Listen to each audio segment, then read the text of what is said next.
Hello and a very warm welcome to Moneycontrol presents Decoding SM REITs, a new way to invest in real estate.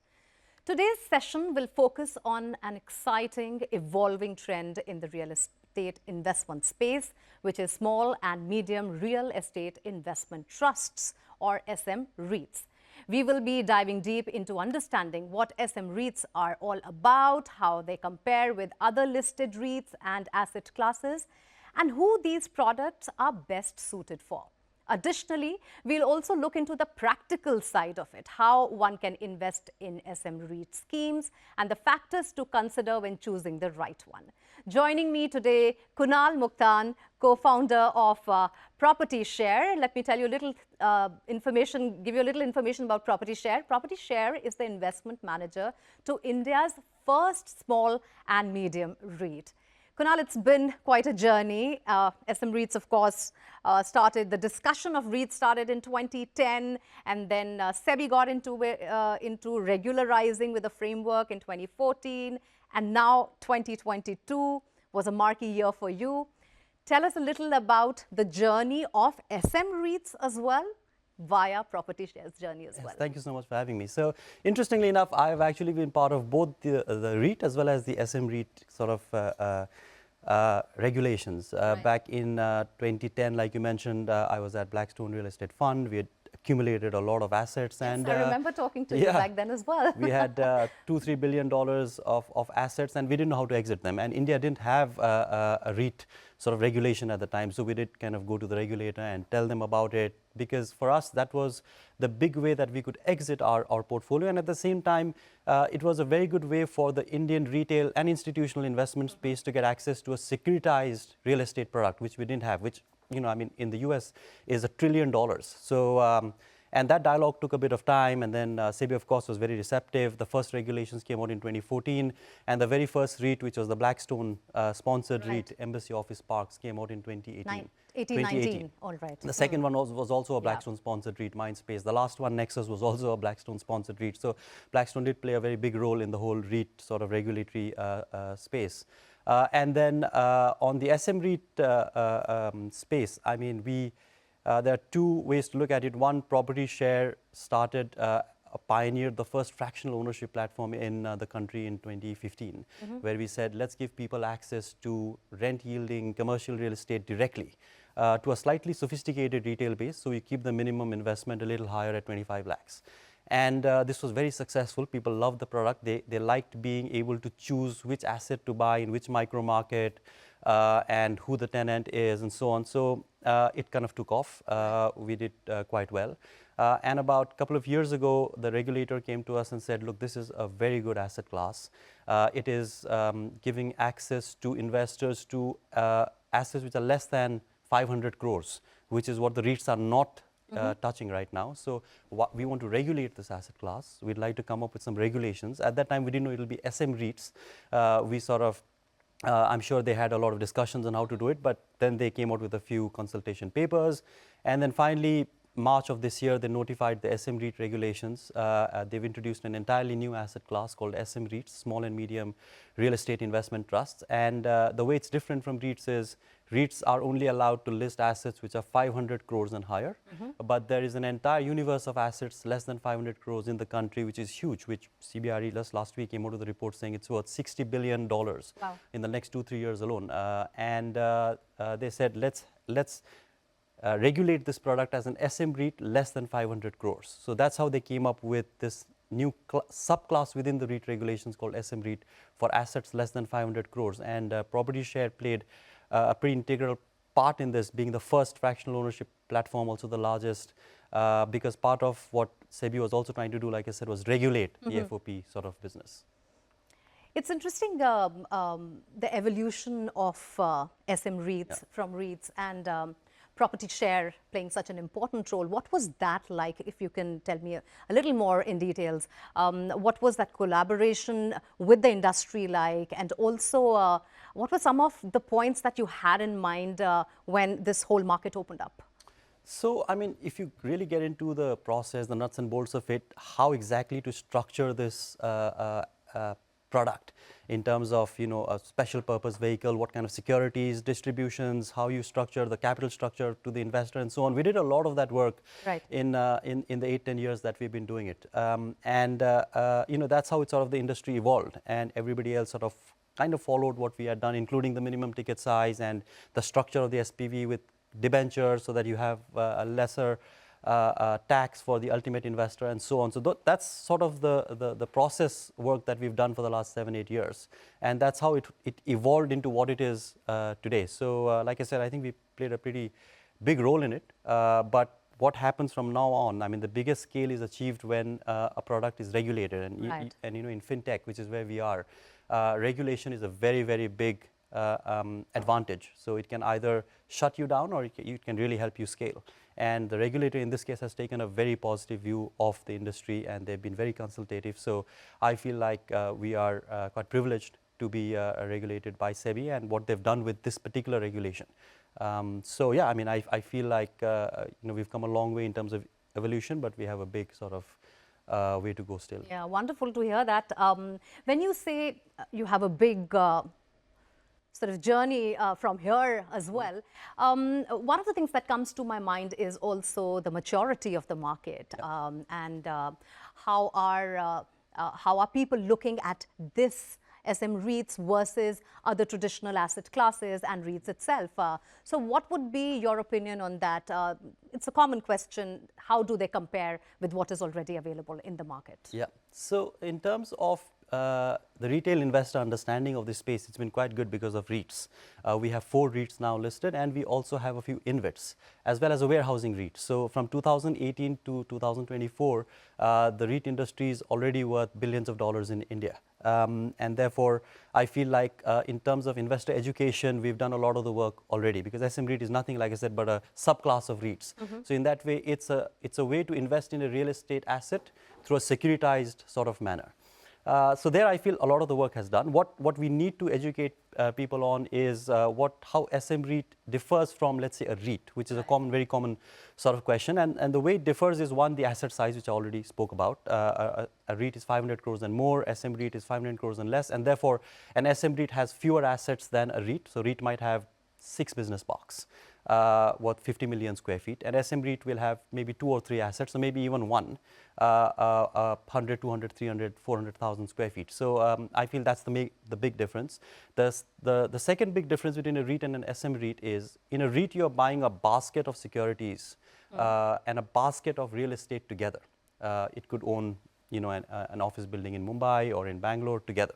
Here you get a very single focused asset in the city and micro market of your choice. So let's say it's a building in 1 BKC in BKC. You are from Mumbai, you are familiar with the location, you know the asset is good, quality is good, the tenant is, let's say, a financial services company, and therefore you want to invest in this, but not in the other part of the portfolio in Bangalore. You can't do that in a REIT, but in an SM REIT you get this focused asset investment approach, where you can choose what you want to. So we always say, be the investment committee. You are the guy who decides where you want to sort of invest. So that's the other big difference between a REIT and an SM REIT. Then in terms of returns, the asset classes are the same, but REITs have a proportion of assets in under construction and land as well. They're given up to 20% to invest in land and under construction, which is great, which gives them the opportunity to grow the NOI. But at the same time, you get no returns from that 20%. You get returns only from the 80%, which is rented.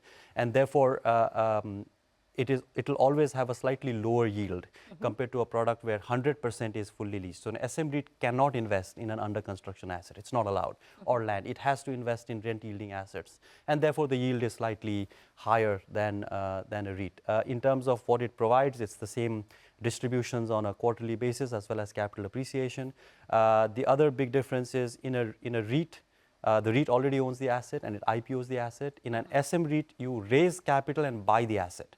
So it's almost like an AIF in that case. It's not a blind pool fund where you raise capital and buy 4 assets and you give money to the investment manager. Here, you raise money on the basis of the asset you already show to the investor, saying this is going to be the first asset. But the investment manager has to invest 5% of every REIT that it lists from its own capital. So it kind of provides skin in the game, as they say, of the investment manager, which is a new regulation from SEBI, very similar to AIF. So these are the main differences in REITs and SM REITs. And of course, I mean, we already know the difference between REITs and SM REITs versus government securities and debt funds and equity and so on. The question that automatically comes in one's mind after this is then who is the right person for whom this opportunity is made for? Primarily because we're also seeing there has to be a certain cap size. Also awareness of the markets, right? Or the place where you are, or a basic awareness of at least the real estate industry as a whole. When you look at the clientele, or when you look at who this product is for, according to you, what is that person? I mean, look, we've been doing it for now 8-9 years, and you know, we have a fair number of investors on our platform. So I do have a pretty good answer to the question. We have profiled our investors quite extensively over the last few years. And it's mostly suited for working professionals who want to diversify their income away from the traditional sources of capital or investment, which is equity or government securities or debt funds or mutual funds, which is where most of the people invest. This is a slightly alternative investment product. Real estate has always been an alternative investment product, but it's a big part of that alternative universe. And we as Indians, we love owning real estate. We always have. You know, the first thing we do is buy a house, or you know, we want sort of an asset class which gives us continuous cash flow. So it's for people who want to diversify away from traditional asset classes, have access to real estate directly, but not by investing 100 crores or 200 crores of their own capital. By putting in this case, 10 lakhs. SEBI has now reduced the minimum to 10, and they plan to do it kind of make it even lower. Therefore, it's for people who want to buy a piece of an excellent real estate asset, which they like, in different cities, but at a much lower threshold. It could be anyone from their late 20s and 30s to even someone in the 60s, because for a retiree, it makes a lot of sense to get 8-9% returns on their capital from rents on a monthly basis. It's inflation linked, so it's really good. It goes up by 5% every year, so it helps them plan their sort of finances. How does the taxation look like then in this asset class? The answer would have been very different 2-3 months ago, but in the latest budget, the finance minister actually made a lot of positive changes for REITs, which therefore percolate down to SM REITs. Up till now, for stocks, it was 1 year, 1 year holding period gave you a long-term capital gains tax, which was only 10%. But for REITs, you still had to hold it for 3 years to qualify for the long-term capital gain 10%. Otherwise, you are short-term and you had to pay the short-term capital gains tax, which is much higher in India. So, but this year they aligned REITs to the normal listed stocks and they made it 1 year, which is a very big positive for the industry. So now if you hold the units of the trust for more than a year, you pay only 10%, or rather 12.5% now on your tax, which is a very, very good, very benign tax structure compared to other products like FDs and so on, where you pay the full 39% if you're in the high tax bracket. And on the yield which you earn, you pretty much pay on the dividends no income tax, and on the interest bit you pay as per your tax slab. And then if it's return of capital, it's a bit technical, but the way the REITs have been doing it is if the rent of a $100 asset is, let's say, $10, then they distribute this 10 as some part of dividend, some interest, and some return of capital. Most of it is return of capital. So on return of capital, there's no tax. On interest, it's your marginal tax rate. On dividend, there is no tax. So overall, the net tax comes to around 5 to 10% of yield, which is again very, very favorable. How to choose this right SM REIT, and what are some of the things that you need to be careful about? Because that's the next question everybody sort of asks, that, you know, if everything looks nice, what are the things that I should be careful about? Okay. You know, I mean, the good thing about an SM REIT, like I said, is we present the asset to you. So you get to see exactly where the asset is, the location, the tenant profile, you know, the returns, etc. So therefore, you know, it's much easier for you. But the other things to focus on clearly are, you know, who the manager is, the credentials. SEBI has already done a lot of work around this. They've ensured that there is a minimum net worth of 20 crores of the investment manager, of which 10 crores has to be liquid. They have to have a very technical, they have to be technically qualified in the investment management space. At the same time, you'd be able to invest 5% in every listing. So, how big the team is, whether they have institutional investing experience, all of those things are what sort of matters. And of course, ultimately, it's the asset that you're going to buy, how good that is.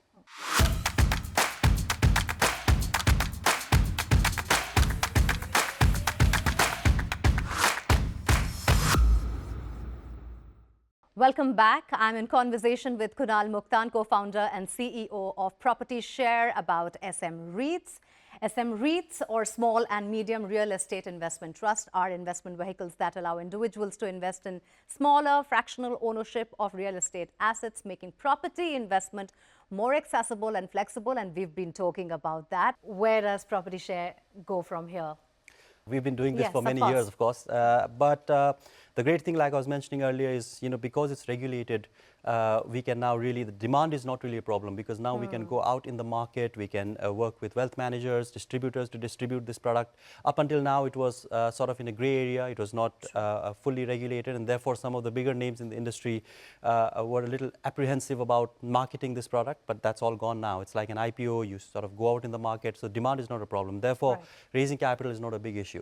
And supply in India, like I said, we have lots of office buildings, retail malls, hotels, hospitals, less than 500 crores, which we can buy. So we're planning to list 7 to 8 schemes a year and reach AUMs up about, for the first hurdle, of course, we are already at around 1,500 to 2,000 crores. We want to get to 8,000 crores, which is about $1 billion of AUM, and then sort of grow from there. Also, I see democratization of getting entry into the real estate market, and not just with the holding a property on paper or the one where you're living in. The whole idea of how you want to own real estate in the country in terms of your investment has changed.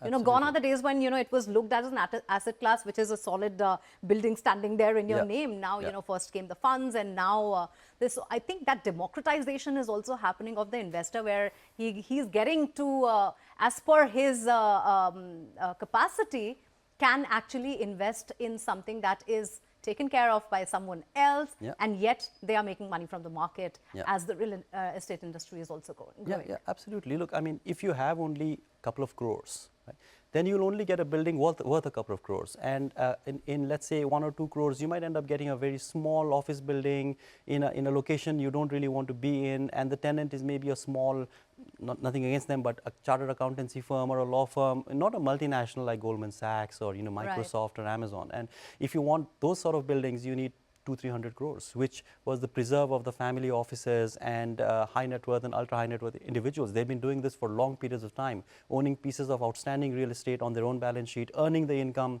and the capital appreciation. But now with REITs and real estate funds and also SM REITs, you can own a piece of this asset yourself, but for only 10 lakhs. I think that's the big advantage of democratization of sort of real estate. And for the guy who's been owning this asset 300-400 crores and just sitting there, he suddenly gets 300 crores to do other things. He then goes, buys land, he kind of builds some more real estate. So that is the one that sort of unlocks the value in the economy.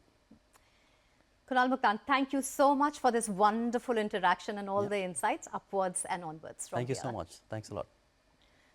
All right, to wrap up today's discussion, we have explored the role of SM REITs in diversifying investment portfolios, especially for those looking to enter the real estate market with a more accessible and flexible approach. And Property Share has clearly been a trailblazer, offering structured opportunities. Well, as SM REITs continue to evolve this, they promise to open up exciting new avenues for wealth creation in India. And this looks like a new road for investment. Thank you for watching.